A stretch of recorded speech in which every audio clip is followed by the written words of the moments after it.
նախորդ հաջորդ տարվա ծախսերի մեկնարկի համար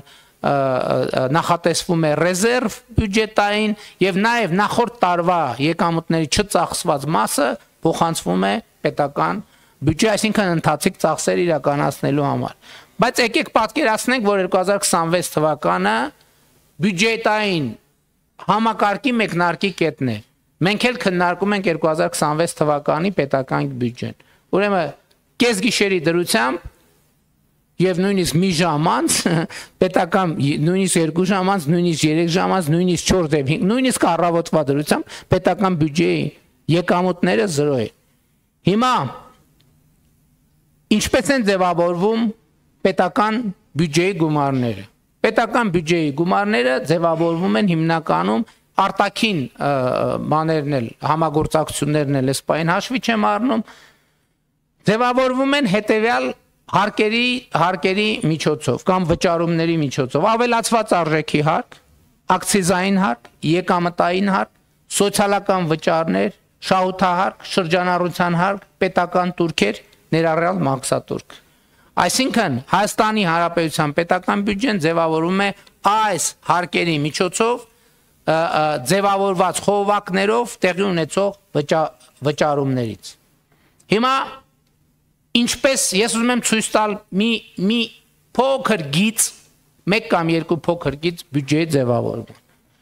Հունվարի լույս 1-ի գիշերը բնականաբար առավոտյան խանութում մեծ հավանականությամբ, ասենք օրինակ լինում են ապրանքներ եւ մատակարարվում են։ Վերցնենք ամենապարզ օրինակներից մեկը, գիշերը արտադրողը արտադրում է թթվասեր։ Չէ, գիշերը արտադրում է, որ առավոտյան, չնայած ես հիմա չգիտեմ ինչքանով այդ ավանդույթը կա, որ թարմության տրամաբանությամբ, որ սովորաբար թթվասեր մեկ էլ առնում ենք հունվարի 20-ի կողմերը, բայց եկեք նայենք, չնայած այդ ավանդույթը ոնց որ կամաց փոխվում է։ Հիմա հունվարի լույս 1-ի գիշերը արտադրողը թթվասերը արտադրեց, թողարկման պահին գոյանում է ավելացված արժեքի հարկ։ Այսինքն երբ որ ապրանքը թողարկվեց, ինքը դեռ չի վճարվել, բայց իր շուրջ իր փաթեթավորման հետ ձևավորվում է նաև ավելացված արժեքի հարկ։ Բայց այդ հարկը մտնում է պետական բյուջե այդ ապրանքի շրջանառության արդյունքում։ Մասնավորապես, բնականաբար թթվասերը առաքվեց խանութ։ Եվ երբ քաղաքացին իր բակի խանութում գնում է թթվասերը, ասենք վճարելով 400 դրամ, այդ պահից սկսվում է բյուջեի համալրման գործընթացը։ Ես ուզում եմ մեր բոլոր քաղաքացիների ուշադրությունը հրավիրել հետևյալ փաստի վրա։ Այն պահին, երբ որ ինքը թթվասերը գնեց 400 դրամ, 400 դրամը ամբողջությամբ հենց թթվասերի արժեքը չի կոպիտ ասած։ 400 դրամի մեջ 20 դրամը, ներողություն, 20%-ը, այսինքն 80 դրամը ավելացված արժեքի հարկն է։ Եվ ավելացված արժեքի հարկը պետական բյուջե, ես հիմա չեմ կանգ առնի ավելացված արժեքի հարկի այդ հաշվեգրումների եւ այլնի վրա, հա, պարզ բան անեմ, մասնագետները խոժորված ինձ են նայում, որպեսզի այդ նրբությունները չեմ ընդգծի, թե ինչպես է բան արվում, ինչ է անունը։ Ավելացված արժեքի հարկը առանձնահատկություններ ունի, որովհետև բոլորը չէ, որ այդ թթվասերի 400 դրամանոց 20%-ը կարա շրջանառվի, բայց բոլորը չէ, որ 20% են վճարում։ Այսինքն այդ 20%-ը հետո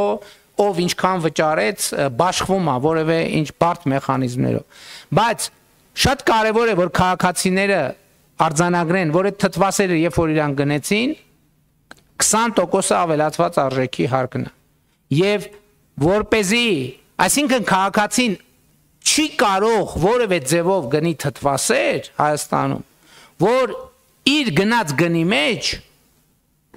20% ավելացված արժեքի հարկը ներառված չլինի։ Ըստ էության ամեն ինչ, բացառությամբ կարող են լինել ապրանքներ, որոնք ավելացված արժեքի հարկից չէ, նույնիսկ շրջարկի դեպքում, այսա շրջարկին առանձին կանդրադառնամ։ գնի մեջ ավելացված արժեքի հարկը ներառված, այսինքն չկա տարբերակ, որ մենք որևէ բան գնենք եւ հարկը չվճարենք։ Այստեղ խնդիրը ուրիշ բանի մեջ է, թե ինչքանով է այդ շրջանառությունը ոչ ստվերային, որպեսզի արձանագրվի, որ քաղաքացու վճարած ավելացված արժեքի հարկը մտնի պետական բյուջե։ Սա շատ կարևոր նրբություն է։ Այսինքն քաղաքացին այսպես թե այնպես վճարում է, այլ բան, որ ստվերային տնտեսության դեպքում քաղաքացու արդեն իսկ վճարած հարկը գնում է մասնավոր անձի գրպա, իսկ երբ որ շրջանառությունը ստվերային չի, այդ հարկը մտնում է պետական բյուջե։ Այսինքն ես ուզում եմ էլի ընդգծեմ, քաղաքացին տալիս է գումարը բյուջեին, բայց եթե շրջանառությունը ստվերային է, բյուջեին տրված գումարը գողացվում է, կոպիտ ասած, իհարկե, գողացվում է ուրիշների կողմից։ Եվ ահա այս շրջանառության ոչ ստվերայնությունը ապահովելու համար շատ կարևոր է, որ թթվասերը գնելու պահին խանութը դուրս գրի ՀԴՄ, այսինքն մեր մանրածախ առևտրի ոլորտում ստվերային շրջանառությունը կանխելու ձևը հաշվիչ դրամարկային կտրոնն է, եւ հաշվիչ դրամարկային կտրոնը երկու պատճառով է կարևոր։ Առաջինը նախ դա հնարավորություն է տալիս, որ թթվասերի շրջանառությունը լինի ոչ ստվերային, որպեսզի ի վերջո այն 20% ավելացված արժեքի հարկը վճարվի, եւ բացի դա թթվասեր վաճառողը առնվազն շրջանառության հարկ պետք է վճարի, եւ շրջանառության հարկը գոյանում է ՀԴՄ-ների կուտակման արդյունքում ձևավորված արձանագրված շրջանառության չափից։ Եվ եթե ՀԴՄ չի բաց թողնվում, իհարկե կան բարեխիղճ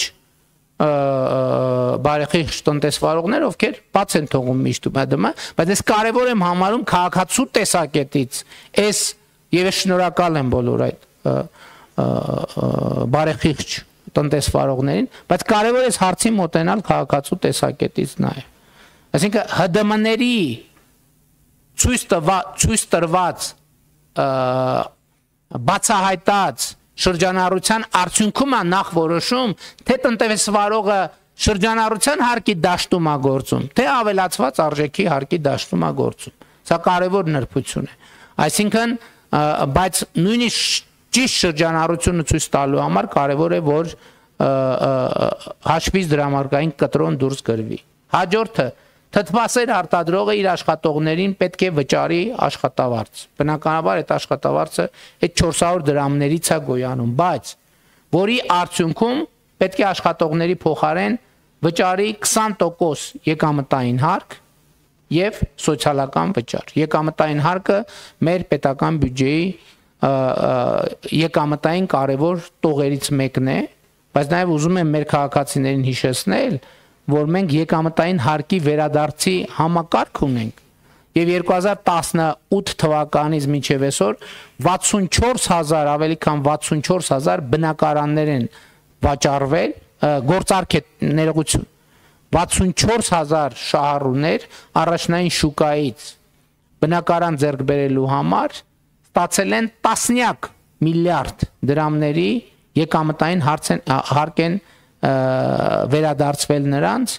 2024 թվական, եթե հիշողությունս չի դավաճանում, 70 միլիարդ դրամի կարգի գումար ենք մենք վերադարձրել, կամ 70, այս տարի կհասնենք 100 միլիարդի։ Հաջորդը թթվասեր արտադրողը տարվա ընթացքում իր գործունեության արդյունքում ունեցած շահույթի դիմաց պետք է վճարի շահութահարկ։ Ներմուծման պարագայում, որովհետև կոմպոնենտներ են ներմուծում, նաև կարող են հումք ներմուծել, պետք է վճարի նաև մաքսատուրք։ Եթե արտադրողը արտադրում է, ասենք, ոչ թե թթվասեր, այլ օղի, պետք է վճարի նաև ակցիզային հարկ։ Ահա, հարգելի գործընկերներ, պետական բյուջեն նոր տարվա գիշերից լինելով 0 սենց է ձևավորվում։ Այսինքն մեր բոլորի կենսագործունեության արդյունքում, մեր բոլորի աշխատանքի արդյունքում։ եւ հետեւաբար շատ է բյուջեն թե քիչ, ըստ էության արտահայտում է այն, թե մենք ինչպես ինչ արդյունավետությամբ եւ ինչքան ենք աշխատել բոլորով, բացարձակապես բոլորով, կառավարություն, քաղաքացիներ, խորհրդան, բոլորով, պետական բյուջեն մեր համատեղ աշխատանքի արդյունավետության արգասիքը եւ արդյունքն է։ Ընդ որում, ուզում եմ ընդգծել, բայց պետական բյուջեով այդ թվում ապահովում են բոլորի կարիքները, Հայաստանի Հանրապետության բոլոր քաղաքացիների բազմաթիվ կարիքներ ապահովում են Հայաստանի Հանրապետության պետական բյուջեից։ Ընդ որում, ես էլի ուզում եմ վերադառնալ իմ այն պնդմանը, որ Հայաստանի Հանրապետության որևէ քաղաքացի, որևէ ընտանիք ինքը իր բարեկեցության համար ավելի մեծ ծախս չի անում, քան դա անում է պետական բյուջեն։ Եվ ընդհանրապես, եթե Հայաստանի Հանրապետության պետական բյուջեն եւ համայնքային բյուջեները պատշաճ եկամտային եւ ծախսային հոդվածներ չունենան, Հայաստանի Հանրապետության, խնդրում եմ ուշադրություն դարձրեք, Հայաստանի Հանրապետության որևէ քաղաքացու բարեկեցությունը հնարավոր չի, անհնար է, բացի Հայաստանի Հանրապետության պետական բյուջեի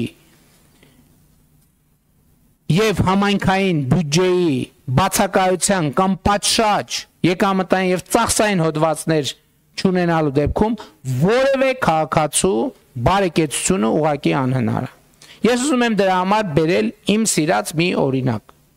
Ասենք մարդ կարող է ասի, բայց ինչ կապ ունի ինձ հետ պետական իմ բարեկեցության հետ, ինչ կապ ունի պետական բյուջեի ծախսային հոդվածը։ Ես շատ փող ունեմ, ինձ համար դղյակ եմ կառուցում,